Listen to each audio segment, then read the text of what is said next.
Eu cheguei ontem de viagem, irmãos, e eu tenho um problema na coluna já de muitos anos atrás, talvez era pelo peso, e a minha coluna tem escoliose. E às vezes, quando ataca, ontem eu nem consegui pregar em Campo Largo, tamanha era a dor. E andando, estava 24 horas sem dormir, 3 horas, saí 3 da manhã, então nem adiantava dormir, tinha que sair muito cedo. E aí fiquei 3 horas em conexão, cheguei em casa, aí aqueles remédios para dor apaga a gente, né? E então ainda está viajando do jeito que a gente... Eu tenho os 2 joelhos estourados, um fiz cirurgia, o outro já desisti. Mas a coluna tem me dado, depois dos 40, se você não sente dor, você está morto.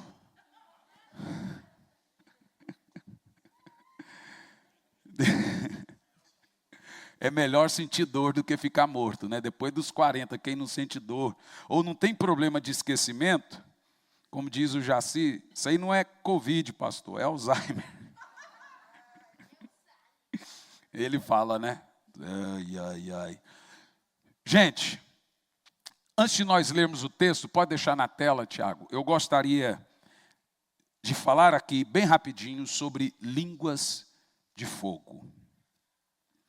Existe uma diferença muito grande no avivamento global entre aqueles que creem nos dons, nas manifestações dos dons, com a evidência das línguas de fogo, e aqueles que só creem no avivamento, mas sem os dons. Deixe-me te contar uma rápida história. Quando o avivamento veio na Rua Azusa, ele veio com um grupo de ex-escravos liderados por um irmão chamado William Seymour, que é um ex-escravo, isso em 1904. Esse avivamento começou em uma igrejinha muito pequena, com uma igreja chamada Igreja da Fé Apostólica, era o nome que se dava para a igreja naquela época. Esse avivamento ele foi tão sobrenatural, mas tão sobrenatural, e ele foi um avivamento que teve uma característica, e a característica era que os irmãos receberam os dons de línguas de fogo. Em outras palavras, eles passariam a falar em línguas de fogo. Pode ficar tranquilo, pastora Ana já pegou Covid 2 ou 3 vezes, e já recebeu a 3ª dose também. Então ela está bem imunizada, fique tranquilo, é só a rinite dela que eu já conheço, tá bom, gente? Não recebeu o reforço ainda, mas a 2ª dose já, né, pastora? Tá, pastor Lirval disse que não quer receber o reforço. E, então, quando esse avivamento veio na Rua Azusa, com um grupo de ex-escravos negros nos Estados Unidos, no dia em que o fogo desceu, a esposa de William Seymour, ela tocava o piano, e naquele dia ela tocou em 7 idiomas diferentes. E foi assim uma coisa tão surreal que a história, em números, para te ter uma ideia, em números é considerado o avivamento da Rua Azusa o maior avivamento de todos os tempos, até mais do que o Pentecoste. E eu vou te dar os números exatos para você entender o que esse avivamento alcançou no mundo e aonde ele chegou. Por que eu estou falando? Porque nós completamos 100 e poucos anos desse avivamento. Mais precisamente 120 anos, né, desse avivamento. Esse avivamento foi tão poderoso que as pessoas passavam na rua e eram batizadas falando em línguas. Os garçons, os irmãos saíam dos cultos e iam para os restaurantes após os cultos, e os garçons nos restaurantes eram batizados só com a presença dos irmãos. A igreja fechada, as pessoas passavam na frente e eram batizadas falando em línguas. A coisa foi tão tremendo que 2 missionários batistas, um chamado Gunavir e o outro Daniel Berg, saíram da Suécia para examinar de perto, saber se de fato aquilo era um avivamento, e foram lá na Rua Azusa. E chegaram lá, eles foram batizados. Eles foram fazer uma investigação, mas o Espírito Santo, batizou Daniel Berg e Gunavir. E aí, naquele dia, eles começaram ali, vendo aquele mover, e não era uma coisa de um dia, aquilo foi coisa que foi se estendendo, e o avivamento, e as pessoas orando em línguas, nas casas, nas ruas, foi uma coisa surreal, chamada o avivamento da Rua Azusa. Um dia, Daniel Berg e Gunavir chegaram num culto, e um irmão, ex-escravo, profetizou para os dois, especificamente para Gunavir, e disse assim, para eles: vocês vão para um país, numa terra chamada Pará, e vocês vão ganhar 30 milhões de almas naquela terra. Quem acreditaria nisso? 30 milhões de almas? Ok, Gunavir obedeceu a Deus e rumaram para... E foi dito a eles, é uma terra pobre, um lugar de muita floresta, e etc. Eles rumaram e aporaram em Belém do Pará. Evidente, eles saem da Suécia, depois dos Estados Unidos, e aporam num lugar, aquilo naquela época era bem precário. E ali eles, claro, a primeira hora, quando ele começou a conversar com o pessoal, ele entendeu a língua. Olha que coisa interessante. O irmão que profetizou para ele era um ex-escravo, e profetizou para ele em português. Mas ele não sabia que era português. Mas quando ele chegou no Brasil, aí ele disse para Daniel Berg: a língua que o irmão falou com a gente lá nos Estados Unidos é a língua deles. Você está entendendo? Um irmão que profetizou para Gunavir e Daniel Berg, ele falou em português com eles. Pode ser que ele tenha falado em língua, mas ele entendeu em português, como lá no dia de Pentecoste, quando o Espírito Santo desceu. Isso é possível, porque isso aconteceu no Pentecoste. Eles falavam em línguas, mas as pessoas entendiam no seu próprio idioma. Que coisa poderosa, gente. Isso está em Atos no capítulo 2. E aí eles eram batistas, é claro, aí eles foram para a igreja batista, mas naquela época no Brasil, a metodista só falava inglês, os cultos eram só em inglês, porque eles vieram para pregar para o inglês. A luterana só falava em alemão, eram as igrejas com muitos anos. A presbiteriana só falava em francês, porque veio da Suíça. A católica só falava em latim. Não tinha nenhuma igreja no Brasil que falava em português. Eram pouquíssimas igrejas. Mas Daniel Berg e Gunavir chegaram, foram para Batista. Batista não cria, e muitas delas não creem nos dons. Tem uma aí que está até cobrando R$50 para você aprender a orar. E aí elas não creem nos dons, e etc. e tal. Mas naquele período, eles começavam, o culto começava, e eles começavam a orar em língua. E o povo já olhava assim, ó. Resultado, eles foram mandados embora da igreja, chamados de fanáticos, aí foram para uma outra. E começava a pegar o fogo, e eles, o fogo, mandaram embora das... Aí uma irmã, a primeira irmã batizada com o Espírito Santo no Brasil, uma senhorinha, foi ali eles orando no meio do culto, e o povo chamando eles de fanático, os pastores pediam para parar de orar. Um dia eles levantaram e falaram: gente, isso aqui é o poder do Espírito. Aí o pastor junto com o povo falou: isso não é nada, isso é fanatismo, isso não existe, etc. Eles começaram a orar em casa. Foi juntando gente. Aí depois foram para a casa dessa primeira irmã que foi batizada com o Espírito Santo. Resultado, Deus deu só para esses dois irmãos 30 milhões de membros. Eu estou falando da história da Assembleia de Deus no Brasil, que de 60 milhões de evangélicos, 50% nasceu dessa história que eu estou te contando. E eu nem estou falando da quadrangular que vem 50 anos depois, que também nasceu na Rua Azusa, que só ela tem 5 milhões de membros.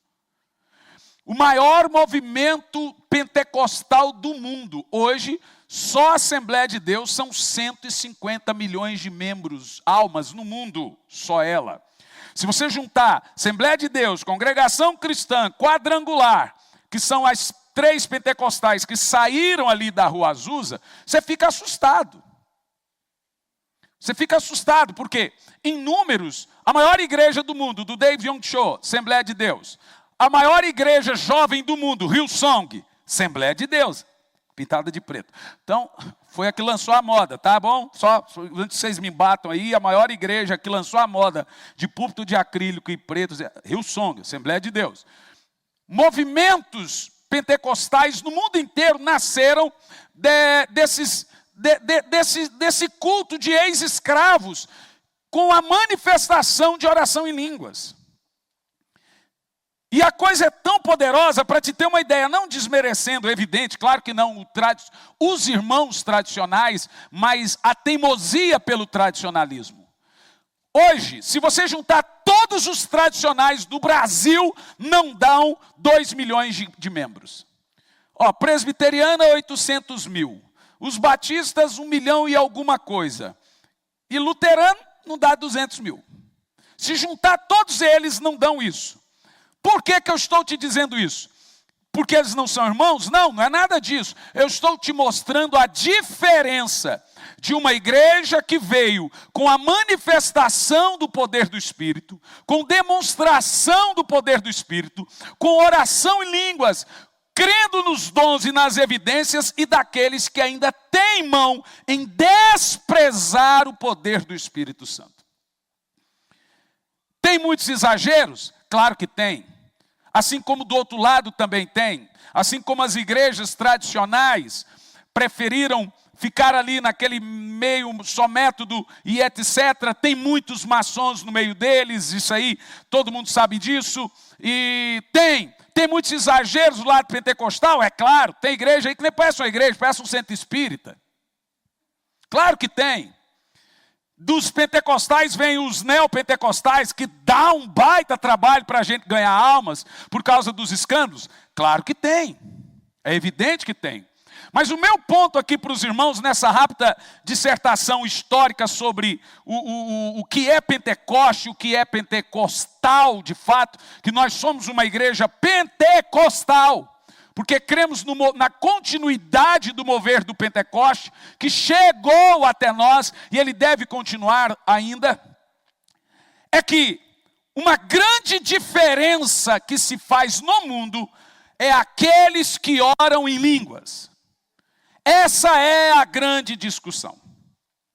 Existe uma diferença gritante para as igrejas que dão ênfase na oração em línguas, e as igrejas que não dão ênfase na oração em línguas. Mas pastor, deveria darmos ênfase na oração em línguas? Nós não só podemos, como nós deveríamos dar ênfase. E é esse o meu ponto que eu quero mostrar, porque, veja, qual é a diferença dos apóstolos de antes do Pentecoste e os apóstolos de depois do Pentecoste? Eles já tinham o Espírito Santo antes do Pentecoste. Há muito tempo antes de Atos 2, a Bíblia diz que Jesus soprou sobre eles e lhes deu o Espírito Santo. Mas o que aconteceu de diferente no Pentecoste? No Pentecoste eles falaram em outras línguas. Um dia depois o coxo andou. Aonde é que está a diferença? No falar em línguas. E eu gostaria de explicar a você como nós devemos valorizar essa arma das línguas estranhas ou as línguas de fogo, aonde ela pode ser usada, como ela pode ser usada. Eu não conheço uma pessoa que ora e Jesus cura, que também não ora em línguas. Eu não conheço uma pessoa que ora e expulsa demônio, que ela também não ora em línguas. Eu não conheço uma pessoa que tem dom de visão ou de revelação, que também não ora em línguas. Em outras palavras, o dom de língua é a raiz, é a base, é onde Deus constrói os demais dons. Então, enquanto você ficar filosofando pelo sim ou pelo não, vamos orar em línguas e deixa os outros para lá. Vamos parar de filosofar o que é poder de Deus e o que não é, e vamos praticá-lo. Já imaginou se Daniel Berg, Gunavir, ou se Harold Williams, não é isso? Que trouxe o segundo movimento pentecostal para o Brasil, que foi a quadrangular, 50 anos depois de Daniel Berg. Já imaginou se eles fossem ouvir as críticas das igrejas tradicionais da época? Já imaginou? o evangelho não teria chegado aonde, gente? A lugar nenhum. Eu louvo a Deus que veio irmãos orando em línguas, e passava o dia inteiro orando em línguas. 30 milhões de pessoas foram salvas.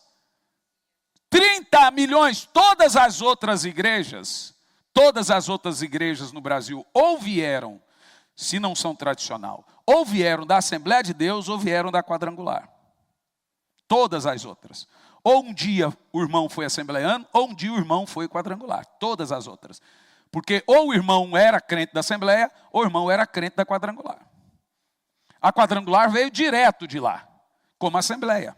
Estou falando de igrejas pentecostais. São igrejas que creem nos dons do Pentecoste. Por isso são chamadas igrejas pentecostais. Mas vamos ler esse texto, que eu gostaria de traçar essa base aqui para os irmãos. Por favor. Portanto, quem se expressa em uma língua estranha, não fala aos homens, mas a Deus. Deixa congelado o texto. Nós somos acusados de falarmos uma língua maluca, que não está na Bíblia, e gente falar que Jesus não orava em línguas. Jesus orava em línguas. Que os apóstolos não oravam em línguas. Sim, os apóstolos oravam em línguas. Aqui nós temos Paulo falando delas. E aqui nós falamos, e eles tentam nos dizer o seguinte: essa língua aí, pastor, não é língua, é idioma. Preste muita atenção nisso. Quem se expressa em uma língua estranha? Quem fala espanhol não é uma língua estranha. Quem fala em português não é uma língua estranha. Quem fala inglês não é uma língua estranha. Quem fala em uma língua estranha não fala aos homens. Quem fala inglês fala aos. Quem fala em português fala aos. Mas essa não fala aos homens. Mas ele fala a Deus. Quem escreveu isso? Foi William Seymour? Daniel Berg? Foi algum pentecostal fazendo defesa de sua doutrina? Talvez, foi um pentecostal fazendo defesa de sua doutrina, mas não em nossos tempos pós-modernos. Foi o apóstolo Paulo. E olha o que Paulo diz: de fato, ninguém o compreende. Agora ele vai dizer que essa língua é uma língua espiritual, não é uma língua treinada, aprendida. Ele diz: pois em espírito fala em mistérios. Então existe uma língua poderosa que foi dada a nós para que orássemos. E um dos grandes propósitos dessa língua é falar os mistérios de Deus com Deus. É uma língua de... é mistério, irmão. Antigamente dizia mistério, vaso. Não era assim, não é? É mistério. Por quê? Esse mistério aqui, gente, é aí que está o segredo. Orar em línguas não é balbuciar. E eles falam, fica balbuciando coisa que ninguém entende. A ideia é essa mesmo. A ideia é que ninguém entenda mesmo. Você quer ver? Primeiro, põe o verso 22, por favor, desse capítulo. Verso 22. Deste modo as línguas são um sinal, não para os crentes, mas para os incrédulos. Paulo está bem da cabeça? Mas ele diz, a profecia, entretanto, não é um sinal para os crentes, mas não é um sinal para o não crente, é um sinal para os cristãos. Sabe o que é importante você entender aqui? Que o apóstolo Paulo, quando ele vai falar sobre a questão das línguas, ele deixa claro que quando você ora em língua, a ideia é que de fato a sua mente fique infrutífera mesmo. Porque nesse momento que você está orando em línguas, é o Espírito Santo que está falando com o seu espírito.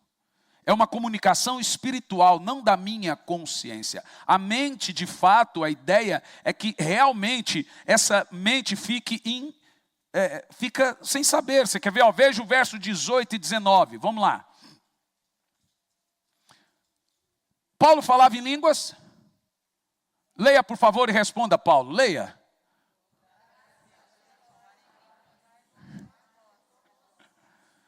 Paulo, você falava em línguas, Paulo? E ele fala que falava mais que os outros ainda. Agora olha o verso 19. No entanto, na igreja, é aqui que está o X da questão. As pessoas dizem que nós não podemos orar em línguas na igreja por causa desse texto. Mas olha o que Paulo está falando. No entanto, na igreja, prefiro comunicar 5 palavras compreensíveis. Então Paulo, lá no verso 18, ele não está falando de um idioma. O idioma é compreensível. A língua estranha é incompreensível. Então, na igreja, eu prefiro falar 5 palavras compreensíveis a fim de orientar meus semelhantes. Quando é que eu não posso orar em línguas? Quando eu estou orientando. Paulo está nos proibindo de falar em línguas só quando eu estiver pregando. Ele não está proibindo a igreja de orar em línguas. Ele está proibindo a igreja de pregar em línguas. Como a congregação cristã teima em fazê-lo, lá eles não têm a exposição da pregação, porque eles creem tanto nisso, vieram da Rua Azusa, que eles praticam isso até hoje. Eu sei que tem muita gente no podcast doidinho para eu colocar, indexar a congregação como uma seita, mas ela não está indexada como uma seita por causa disso. E ela nem está indexada como uma seita. O que nós temos ali é um legalismo, é um aprisionamento mesmo, não uma falsa doutrina. Mas o que acontece lá? Chega a hora da pregação da palavra, um ancião ou alguém, um irmão, levanta e ele tem que tecer uma profecia. Então eles não creem na exposição bíblica. Lê-se até o texto bíblico, mas eles creem na profecia. Eles interpretam que essa é a profecia do culto. E não é isso que a Bíblia está dizendo. Porque na exposição da palavra eu tenho que falar palavras compreensivas. Exposição da Bíblia, ensinar, instruir. Não exatamente, mas isso é um equívoco centenário deles também. Agora veja comigo o verso 14 e 15 desse texto. Pois, olhe bem, gente, se oro em língua, não é se falo em espanhol, português, inglês. Se oro em língua, o meu espírito ora, mas a minha mente fica improdutiva. Então a ideia do Espírito Santo é realmente isso. É que você pense que está falando coisas sem nexos. Porque a ideia é confundir o diabo.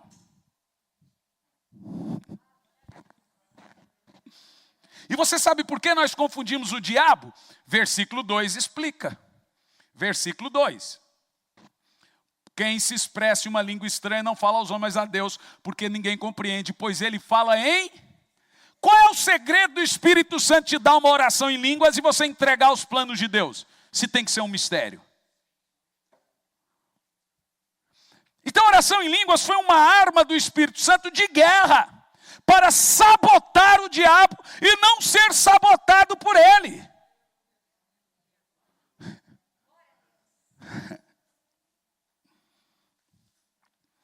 Senhoras e senhores, o que nós vemos? Será que nós estamos falando de um idioma?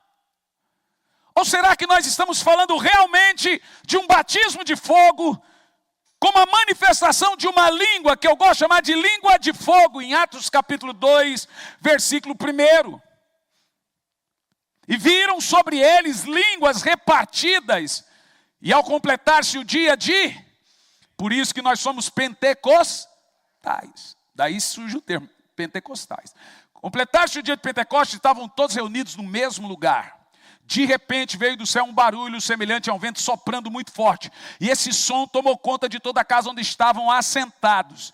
Eu amo muito os meus irmãos tradicionais, mas vocês estão tristemente equivocados. Porque vocês poderiam experimentar da maravilhosa graça de Deus através dos dons. Como é gostoso ter essa presença do Espírito. E continua o texto. Então todos viram distribuídos entre eles línguas de fogo. E pousou sobre cada um deles. É essa língua de fogo, gente. E aqui está o grande diferencial do movimento pentecostal global para os que não creem. Esse fogo do Espírito. Se você pegar a história, você pega a história certinha. Sobre, pega lá o irmão João, o Toinho, cheio do Espírito, que fala zóis, unhas, ouvidos, orelha. manda ele para algum lugar e fala para ele, vai ganhar alma, e pega um outro sabichão com a mente desse tamanho, todo teólogo, e manda ele para algum lugar e manda ele ganhar alma. O sabichão não vai querer nem ganhar alma. Uma das coisas que eu disse essa semana para um pastor, a igreja evangélica está num momento perigoso, porque ela está se tornando coisa de rico. Vou dizer de novo. Blogueiros, jogadores, artistas, gente famosas, o evangelho está se tornando coisa de elite, como foi antes da Rua Azusa. E por quê? Porque o rico não gosta de escândalo. Fui expulsar demônio numa igreja, manifestava demônio, o povo pegava e escondia, pegava e escondia. Chegando, no outro dia eu falei, por que vocês estão tirando? Não, porque... Mas quando era a cura, não, esse deixa. Por que vocês estão escondendo as pessoas ali? Não, pastor, porque, veja bem, isso incomoda as pessoas. Falei. Mas a Bíblia diz que os sinais seguirão, e vocês estão escondendo os sinais. Os milagres, os sinais, como dons e etc., sempre foram a maior estratégia do Espírito Santo de evangelização. Eu mostro para vocês isso na Bíblia, em Atos capítulo 8, versículo 5, que o Espírito Santo usava os milagres para alcançar os corações de pedra. Atos 8, versículo 5. Indo Filipe para uma cidade de Samaria, ali ele pregava Cristo. Assim que o povo ouviu a Filipe, agora olhe bem, e viu os sinais e maravilhas que ele realizava, o que acontece? Deu atenção ao que ele pregava. Viu só? Qual foi a estratégia de Deus para Samaria? O poder. E Paulo disse, eu não vim a vocês com palavras persuasivas ou sabedoria humana, mas eu vim com demonstração do poder do Espírito. Os irmãos precisam entender que naquela época a igreja apostólica viveu numa época do culturismo, a época de epicureus, a época da grande sabedoria grega. Né? Os filósofos se reuniam nas praças e o povo parava para ouvir as sabedorias dos homens. Paulo palestrava entre os epicureus, os platonistas, ele palestrava e ele se saía bem. Mas não foi esse o diferencial de Paulo, e aí que está o X da questão. Paulo, quando se converteu, ele pensou já de cara, eu sou o cara indicado para ser o pastor da igreja. Deus mandou ele embora da igreja. Falou, não precisa ser não. Não, mas eu falo 5 idiomas. Veja, eu sou dos fariseus, eu sou melhor, dizia ele. Eu sou o mais capacitado. Deus mandou ele embora. Falou, não, vai, mandou embora. Ficou 16 anos, até ser chamado de novo. Porque ele tinha que entender que o Espírito Santo não precisava da cabeça dele, não precisava dos idiomas que ele falava. Aí sabe quem que Deus usa? 11 homens ignorantes, 11 homens ignorantes. Se eles tinham estudo ou não, nós nunca vamos saber, mas eram pescadores. E eles viraram o mundo de ponta cabeça. E agora quando Paulo vem para o ministério, ele vem quebradinho, porque ele vem depois de 16 anos trabalhando, ele vem humildezinho, aí Deus pega ele, põe fogo nele, aí ele vai ganhar o mundo para Cristo. Aí Paulo vem dizer, veja, eu não estou indo com a minha sabedoria humana, eu não estou indo com a minha cabeça técnica, eu estou indo no poder do Espírito. Eu estou indo cheio do Espírito. Meus amados irmãos, o que sempre vai fazer a diferença é a unção. Essa semana um pastor amigo meu dessa área tradicional postou no Instagram dele, eu sigo ele, ele me segue, mas essa semana eu fui maldoso com ele, depois dele ter sido maldoso. Ele escreveu,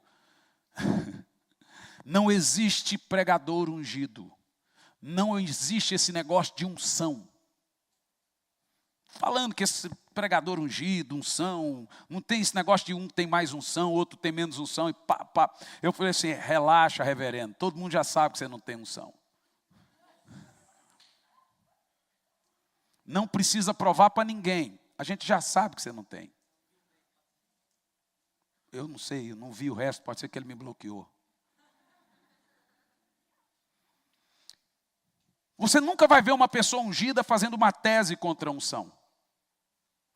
Você vai ver que as pessoas têm uma fé tão pequena para crer nisso, elas são tão humanas, que elas preferem tecer uma filosofia em cima daquilo que elas acreditam para debater aquilo que elas não acreditam. Aquilo que você não entende, você não desfruta e ataca.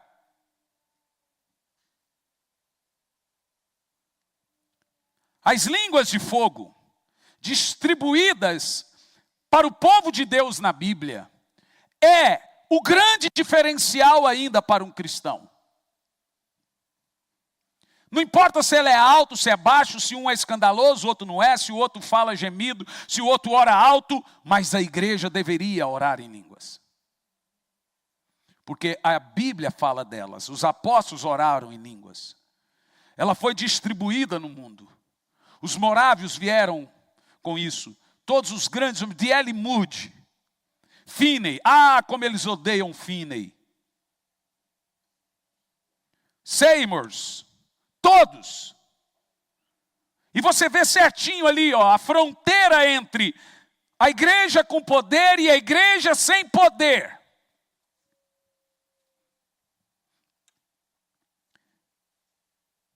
Contudo, nós precisamos diferenciar na Bíblia os 3 tipos de línguas que a Bíblia compõe para nós.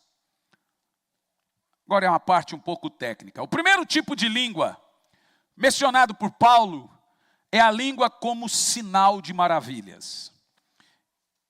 Está no versículo 22 de 1 Coríntios 14.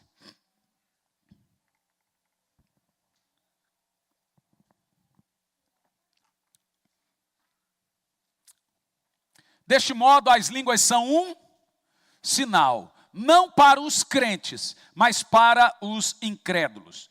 O primeiro tipo de língua que Paulo menciona, e deixa congelado aí por gentileza, Tiago, é justamente uma língua que serve para o incrédulo vê-la e ficar maravilhado com aquela língua. Por que essa é uma língua como sinal? Porque agora nós estamos falando de um idioma, mas é um idioma que não é costumeiro ser falado. Vocês vão se lembrar que Gunavir Daniel Berg ouviu e recebeu uma profecia de um ex-escravo que orou em português, mas o ex-escravo era dos Estados Unidos. Então ele orou em línguas, só que em português. Isso aconteceu em Atos 2, voltamos lá em Atos 2, a partir do versículo 2, e aqui que é uma coisa poderosa. Eu amo, gente, eu amo o pentecostalismo. A santidade, a busca do Espírito, o fervor. Os exageros vieram, mas eu sou um pentecostal clássico. Puro, sem os exageros, sem o misticismo neopentecostal, mas aquele clássico, que o nome e o sangue de Jesus e o poder do Espírito Santo basta. Passou disso é invencionismo. Para mim basta o nome de Jesus, o sangue de Jesus e o poder do Espírito Santo. Então eu costumo brincar, deixa a minha cruz aqui. Estão falando em tirar ela porque vai ter coisas modernas. Não toquem na minha cruz. Mas essa cruz é de madeira, é simples. A ideia é essa. Você pode ter, aqui pode estar cheia de coisas lindas. Mas toda vez que eu chego e vejo essa cruz feia aqui, eu imagino que o evangelho ainda é simples. Então não mexa nela, deixa ela quietinha aqui. Como disse, vamos pôr umas luzinhas nela. Não, deixa ela do jeito que ela está. Eu gosto de olhar para ela e lembrar que o evangelho é simples. Ainda que tudo seja moderno, o evangelho é simples. Então deixe ela ali. Nem que a gente pregue ela na parede do lado, mas ela não vai sair daqui. Porque eu olho para a cruz de Cristo, eu imagino a essência, a simplicidade desse evangelho. E é isso. Tem demônio, a gente expulsa, tem enfermo, a gente ora e Jesus cura, tem gente que não é batizado com o Espírito Santo, a gente ora e Jesus batiza, e o que mais? Mais nada, não tem mais nada para fazer. O que a gente fizer depois disso é só coisa humana. O evangelho é muito, muito, muito, muito simples. Não tem mais nada para a gente fazer. Tem um monte de coisa para Deus fazer. Mas o texto nos ensina aqui, em Atos capítulo 2, põe a partir do versículo 2. De repente veio do céu um barulho semelhante a um vento soprando muito forte. Esse som tomou conta de toda a casa onde estavam assentados. Então todos viram distribuídas entre eles línguas de fogo e pousou sobre cada um deles. Primeiro tipo de língua. Olha que coisa tremenda. E todas as pessoas ali reunidas ficaram cheias do Espírito Santo. Veja uma conexão entre as línguas e ser cheia do Espírito Santo. E elas começaram a falar em outras línguas. Agora, quais eram essas outras línguas? De acordo com o poder que o próprio Espírito lhe concediam que falasse. Olha que interessante essa língua. Ó, pode continuar. Ora, estavam morando em Jerusalém judeus tementes a Deus, vindos de todas as partes do mundo, ao ouvirem aquele barulho. Eu até imagino.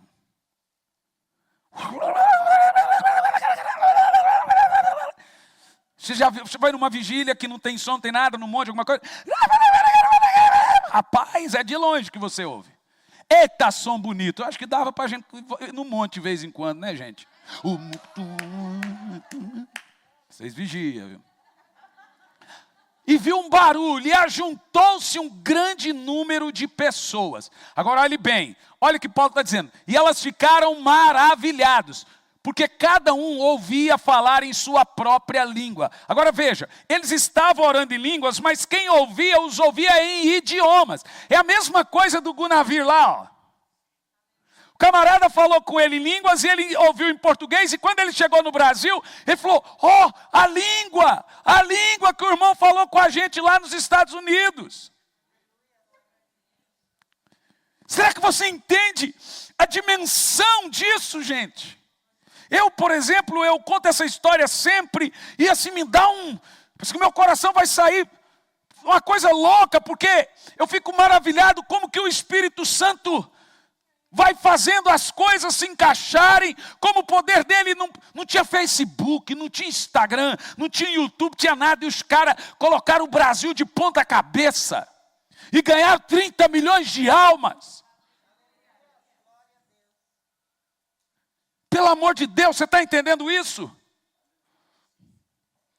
Uau! O que nós precisamos? Do poder do Espírito. Dessa paixão pelo fogo. De jogar fora a timidez. E cantar aquele hino da harpa. Deixa a vida me levar, a vida leva eu. Desculpa, não é.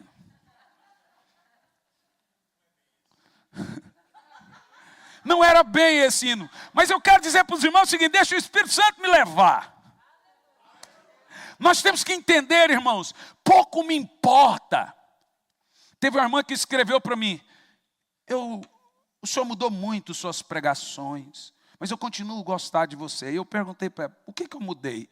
O senhor antes ensinava mais, agora o senhor está falando mais de poder. Eu falei, então melhorei.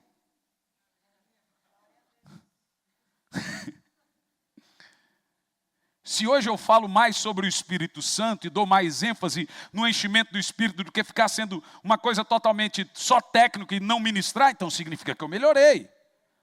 Não na visão dela, mas eu creio que eu melhorei. Eu quero muito uma igreja cheia do Espírito. Mas eu quero muito pessoas cheias do Espírito.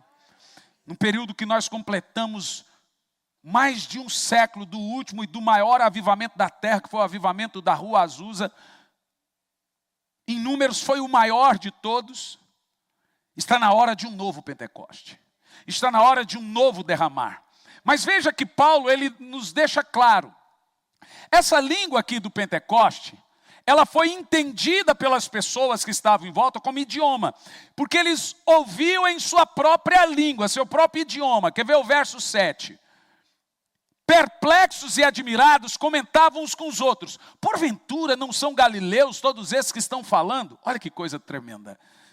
Como então cada um de nós os ouve falar na sua própria língua materna? Igualzinho o que aconteceu lá com os 2 missionários suecos. Mesma coisa. Já aconteceu comigo.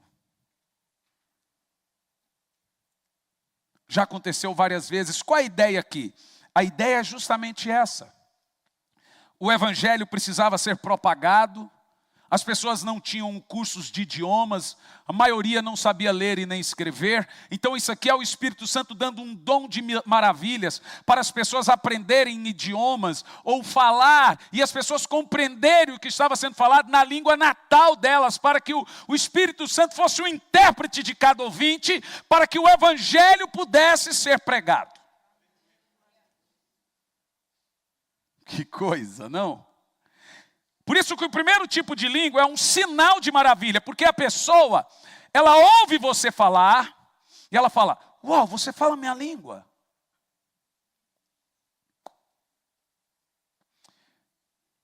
Mas o segundo tipo de língua é a língua para interpretação. No mesmo texto de 1 Coríntios, no capítulo 14, versículo 22, Paulo dá uma diferença a nós agora. Desse modo, as línguas são um sinal não para os crentes, mas para os incrédulos. A profecia, no entanto, não é um sinal para os crentes, mas para todos os cristãos. E no verso 23, se, portanto, toda a igreja se reunir no lugar e todos falarem em línguas, e entrar uma pessoa não instruída ou descrente, por acaso não dirão que estão loucos? Deixa congelado. Eu acho que louco até é Paulo. Porque ele acabou de falar que eu tenho que falar em língua porque ela é um sinal para o descrente. Agora ele está dizendo que eu não posso falar que o descrente me chama de louco. Ele tem que decidir. Ou Paulo está louco ou a interpretação dos exegetas estão loucas. Porque é aqui o ponto que eles estão dizendo que a gente não pode falar. As pessoas dizem que a gente está louco, mas esquece aqui do verso 22. Como que eu não posso falar se ela é um sinal para o não crente? Ou eles estão perdendo alguma coisa nesse texto, fizeram uma hermenêutica errada, uma exegese errada do texto, ou Paulo está falando de duas coisas distintas. De fato, Paulo está falando de duas coisas distintas. Para você entender, tem duas palavras gregas para línguas. Uma é glossolalia e outra xenolalia. Glossolalia, toda vez que você lê na Bíblia e tiver ali a palavra glossolalia, é idioma. Xenolalia é língua estranha. E foi dito estranha porque ela não tem como saber de onde veio, ela não tem nenhuma raiz primitiva nem nada. A raiz dela é lugar nenhum, coisa nenhuma. Ela é mistério, ela é para confundir. É uma arma de guerra poderosa, é de propósito, para ela ser esquisita. Ela sai da sua boca uma coisa balbuciada, estranha, mas ela não chega lá no céu assim. Da sua boca é estranha até para você, mas não é para quem está ouvindo e levando. Pode ficar tranquilo que o que chega, quem leva ela para o céu, o Espírito Santo, que chega lá é uma coisa muito casadinha. Mas olha, que coisa interessante. Voltando ao texto, 22, é um sinal para os incrédulos. 23, os incrédulos me chamam de louco. O primeiro termo de língua no versículo 22, sinal, língua, sinal para os incrédulos, é glossolalia. O que Paulo está dizendo é o seguinte: se eu falar num idioma que eu não consigo falar, mas por um dom do Espírito, as pessoas vão falar, uau, como foi no Pentecoste, ficaram maravilhados. Essa língua, a primeira, é sim um idioma. Mas a segunda não é. Tanto que não é um idioma que se o incrédulo me ouvir falar, ele vai me chamar de louco. Se o incrédulo me ver falando inglês, me chama de louco. Ou qualquer idioma. Para ele me chamar de louco, ele tem que me ouvir falando como louco. Por que aquele povo chamava os discípulos de loucos ou de bêbados? Você já viu como se comportam os bêbados? Então será que eles estavam ali todos comportados? Dá para você pensar que todo mundo, quando viu os crentes, falou, todos são galileus, estão todos bêbados a essa hora da manhã. Eu não quero nem imaginar o peteco que eles estavam fazendo, era um sapé caiaiá. Aquilo estava parecendo, sabe, aquele escudo da tarde da bênção, de Corim, de Monte. Você acha que eles estavam todos comportadinhos? Você acha? Era coisa que todo mundo falou, esse povo está maluco, bêbado. Gente, eu acho que tinha gente no chão rolando, gente para lá. E olha, vou te dizer mais claro, estavam morrendo de rir. Teve unção da alegria, riam, choravam, pulavam, porque a Bíblia diz que o reino de Deus em nós é essa alegria do Espírito. Tinha gente chorando, gente gritando, gente orando em línguas. Eu não quero saber se você concorda ou não. Me desculpe aí, ó, meus amigos tradicionais. Sai do lado escuro aí da sua tristeza, da sua falta de fé e venha sentir um pouco esse gozo, essa alegria de falar em línguas, de rir, de chorar, de ter o fogo do Espírito.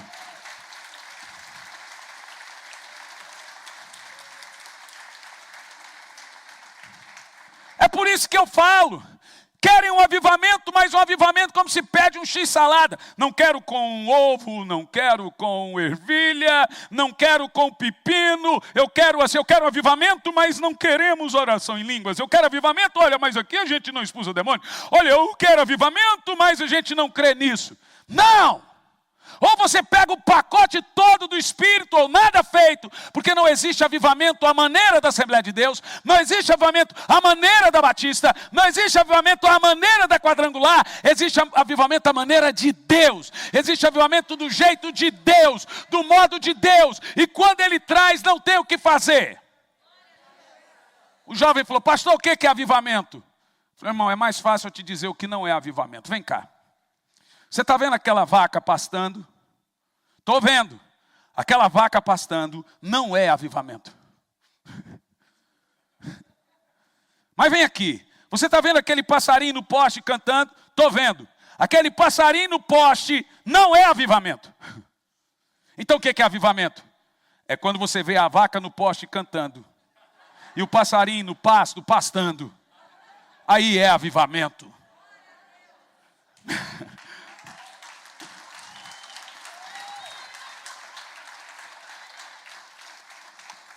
Sabe por quê, meus irmãos? Não dá para você encaixar Deus no cronograma da sua ortopraxia, da sua eclesiologia, da sua confissão de fé. Nossa igreja não crê nisso. Engula sua confissão de fé. Porque quando o Espírito Santo desce, ela não serve para nada. Não serve seu dogma para nada. Se ele quiser ressuscitar morto, ele ressuscita, você crendo ou não. Se demônio tiver que manifestar, ele manifesta, você crendo ou não. Se tiver que gente ser curada, será curada, você crendo ou não. Ele bagunça o cronograma do homem, não o dele.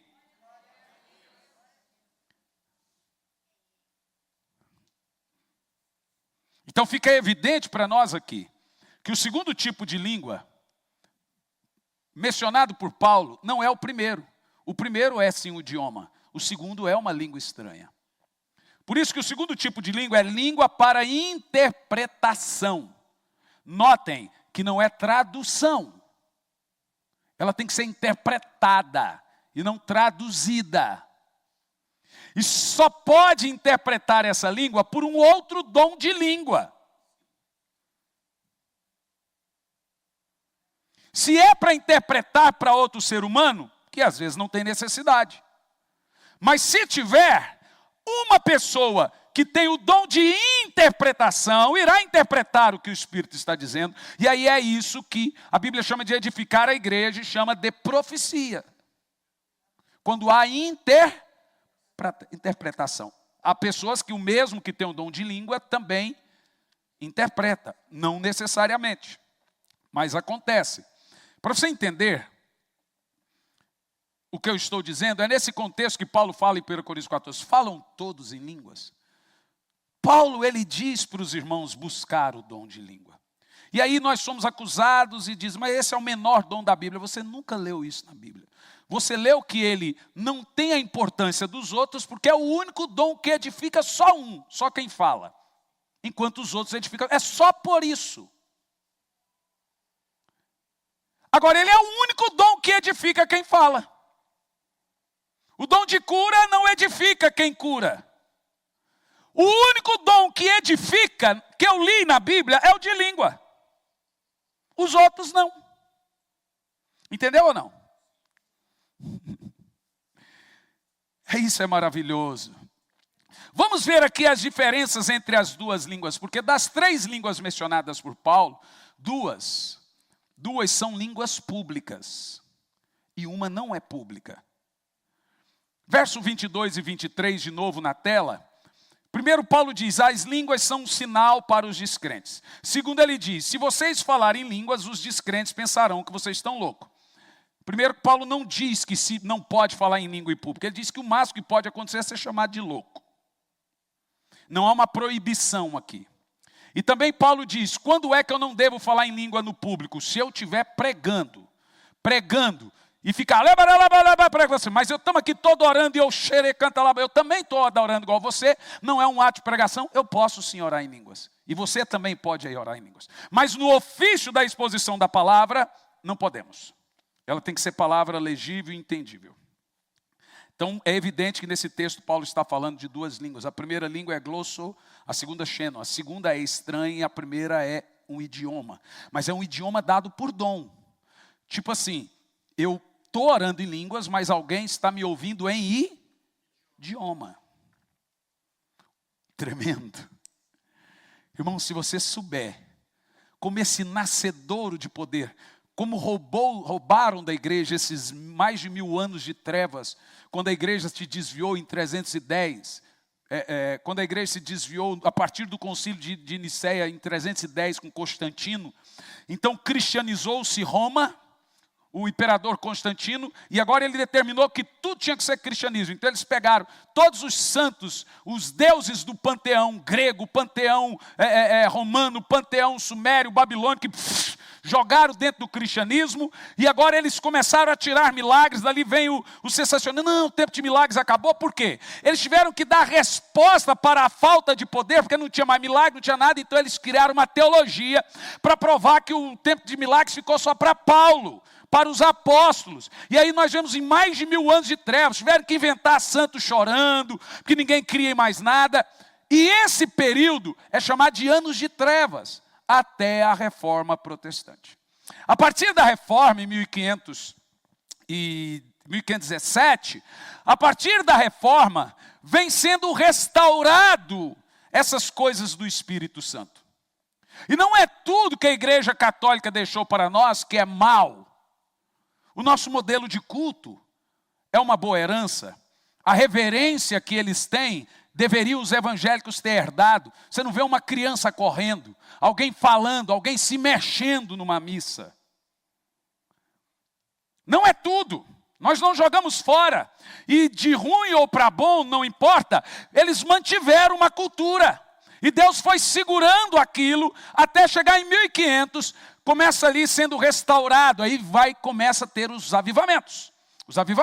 Em 1600 já vem Jerônimo tentando, mas quando vem 1500 já vem Lutero, 1600 vem outros, 1700 John Wesley, 1800, quando chega 1900 a coisa explode.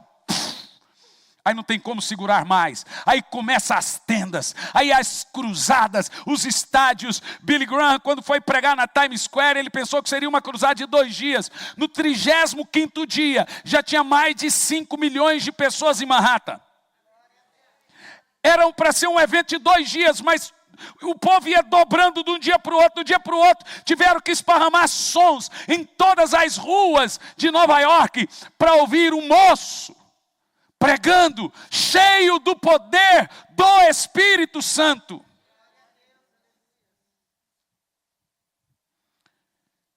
Isso foi virando uma panela de pressão, e Deus foi restaurando aquilo da igreja apostólica, com os avivalistas, até chegar em nós. E eu encontro aqui um ponto de convergência dos avivamentos. Todos eles deram liberdade para o Espírito Santo. Não atrapalharam Deus em nada.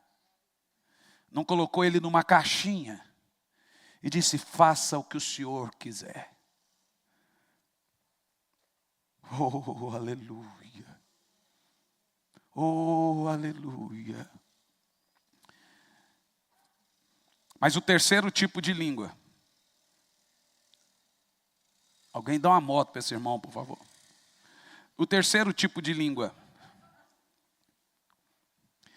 1 Coríntios 14, versículo 14 ao 15.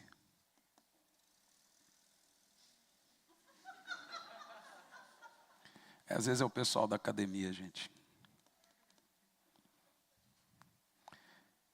A língua como oração pessoal.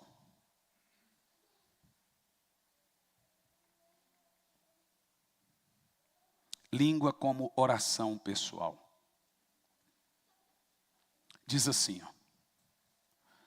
Pois se oro, a partir do 14 e do 15. Pois se oro em língua, meu espírito também ora, mas meu intelecto fica improdutivo. E continua. Diante disso, o que fazer então? Orarei com o espírito, mas ao mesmo tempo com a mente. Irmãos, está muito claro que não se trata de um idioma. Concorda comigo? Se fosse um idioma, não usariam palavras como intelecto e espírito. Orarei com o espírito, mas também com a mente. Cantarei com o espírito, mas igualmente com a razão. O idioma se faz com a razão. É evidente para nós que a oração em línguas é uma oração poderosa e não tem a ver com o idioma. Então esse terceiro tipo de língua, ele é usado para falar em particular. É o devocional nosso diário. É o segredo para entrar na presença de Deus. E nós entramos em sua presença com esse nível de oração em línguas. E aqui Paulo nos ensina esse segredo para entrarmos diante de Deus. Pois quem ora em línguas não fala aos homens, mas a Deus. E essa é a diferença. A língua para oração pessoal, edificação pessoal, devocional, adoração, é o seu espírito adorando, falando ou cantando o espírito na língua celestial. Essa língua não se fala aos homens. Se fala a Deus. O que fazemos então? No verso 14 e 15, Paulo fala, eu tenho que orar em línguas, mas também tenho que orar em português. E a oração em línguas, gente,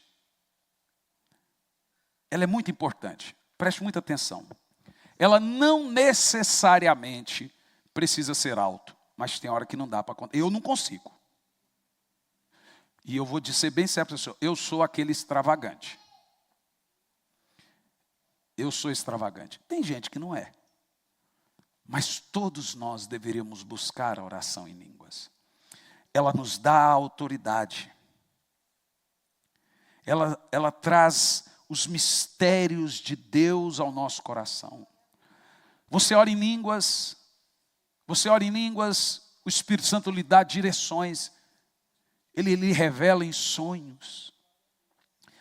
Você pode estar orando em línguas dirigindo, você pode estar orando em línguas trabalhando, você pode estar orando em línguas dentro do avião, você pode estar orando em línguas que você quiser. Pouco importa o que você está orando em língua, pouco importa o que você entende. A Bíblia diz que nem é para você entender.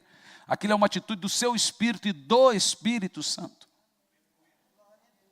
Mas você deveria orar em línguas. E se você não ora em línguas, você deve buscar incansavelmente até o fogo descer. Porque, meus irmãos, se há 100 anos atrás, desceu no Belém do Pará 2 suecos, europeus,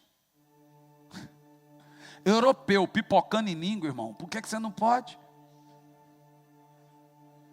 Aqueles 2 europeus pulavam igual pipoca.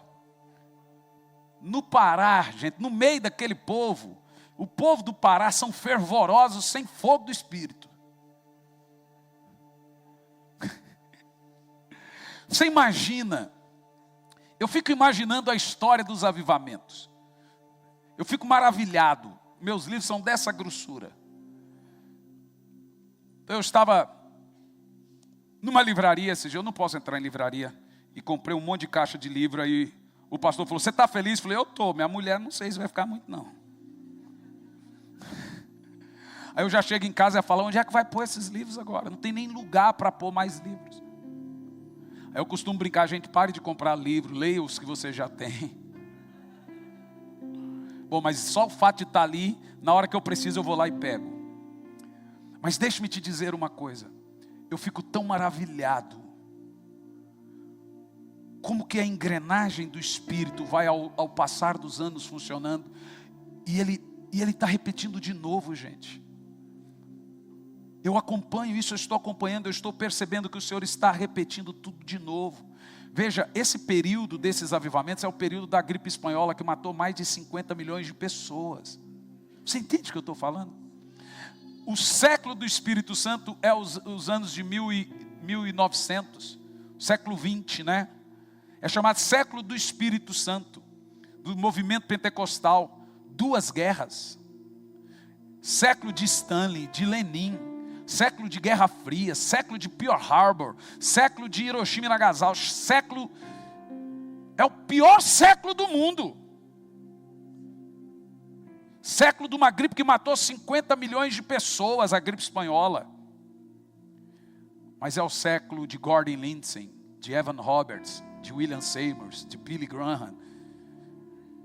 É o século dos grandes avivamentos. Catherine Kuhlman, quando chegou em Canadá, havia uma fila que ia do aeroporto até o estádio. Quando ela foi andando de carro, aquele povo na fila já estava chorando antes de entrar no estádio. Tinha mais gente de fora. Billy Graham, quando fez a sua primeira cruzada na África do Sul, tinha 5 vezes mais o número de gente de fora do que tinha de dentro. E havia 182 mil pessoas dentro. Então me ligaram do Peru e disseram: pastor, o senhor pode fazer outras e outras e outras sessões? Eu falei assim, com 41 anos, eu nem sei se eu tenho físico para isso. Por causa do meu problema nas costas, eu termino, gente, parece que vai rasgar tudo. Mas eu faço. Pastor, o povo está muito sedento e não dá para fazer em uma sessão só. Irmãos, olhe para mim, queira esse fogo do Espírito. Ei, queira o fogo do Espírito, brigue por esse fogo do Espírito, deseja esse fogo ardente do Espírito.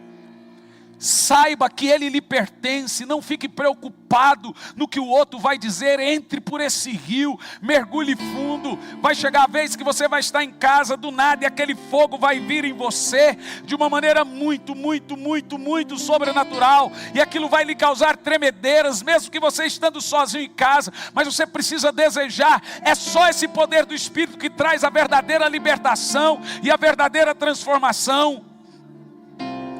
Xaralabás, torocotere canta labás, xorecalabás, xerecalabás, xerecantalabás, xeralabás. Você sabe que quando você ora em línguas no reino espiritual, é fogo que sai da sua boca, é como se fosse faíscas saindo. No reino espiritual é como se houvesse uma coluna de fogo na sua cabeça. Foi isso que foi dito lá no Pentecoste. Quem ora em línguas recebe ministério de cura. Quem ora em línguas recebe dons poderosos. Quem ora em línguas é usado tremendamente por Deus. Queira essa língua de fogo. E se você fala, tem o hábito de falar mais. Xaralabá, soracalabá, checa, derabás, torocou, serecalamás. Você que está em casa, seja impactado com essa unção. Ei, taralabás, tiricantalabás.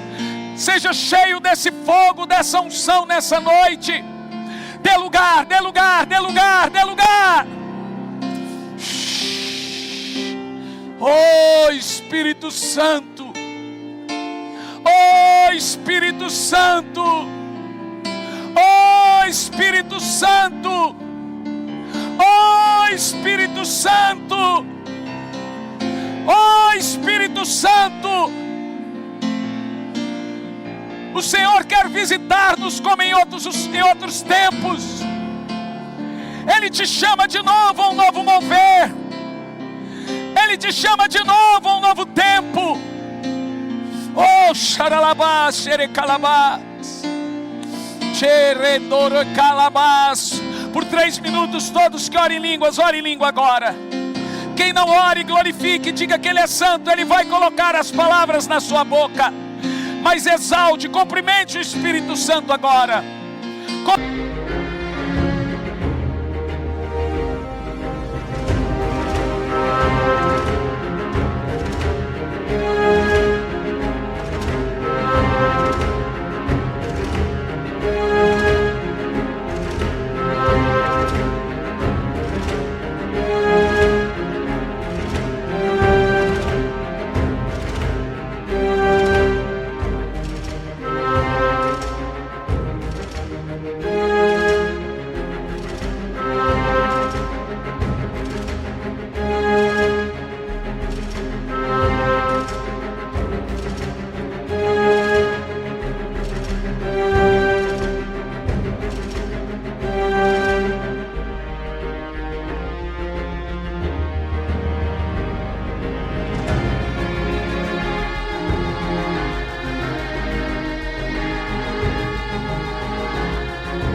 o Espírito Santo agora.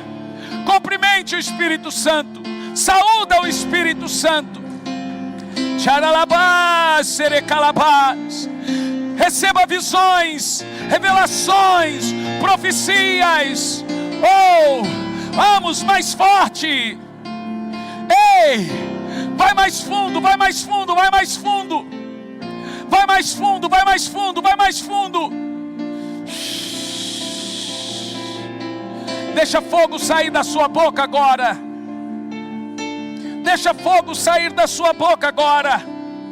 Oh, xerecantalabás. O Senhor está me mostrando algo poderoso aqui agora. Correntes de fogo. Ele está reativando ministérios parados aqui. Gente que estava com o ministério parado.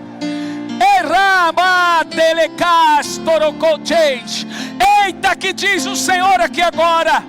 Eu te trouxe aqui para ativar o seu chamado. E você sabe disso, porque há 18 anos atrás eu te chamei.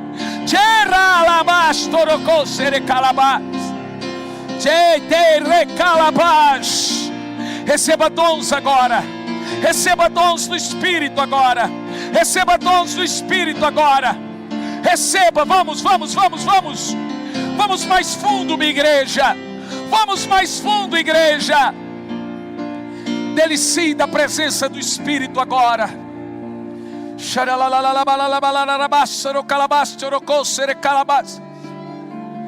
Meu irmão, fique em pé, fique de joelho, deite, role, mas não fique sentado. Faça alguma coisa. Faça alguma coisa. Ore em línguas. Ore em línguas. Deixa Jesus tirar o câncer enquanto você adora. Deixa um milagre vir na sua casa enquanto você ora. Larás, toroc.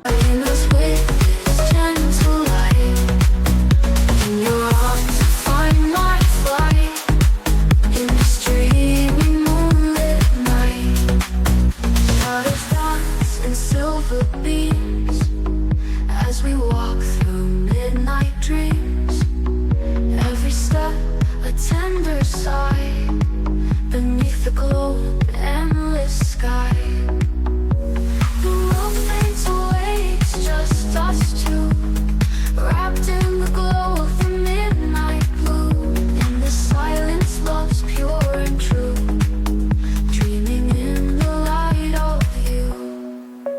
Whispers of the nighttime breeze, we move with such tender ease.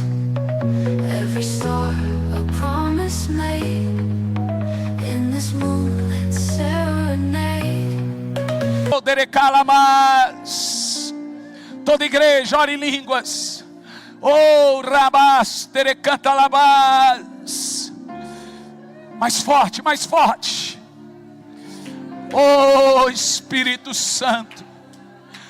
Querido Espírito Santo, nós te amamos, Espírito Santo.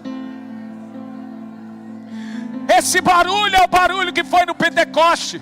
Vamos, esse é o estrondo.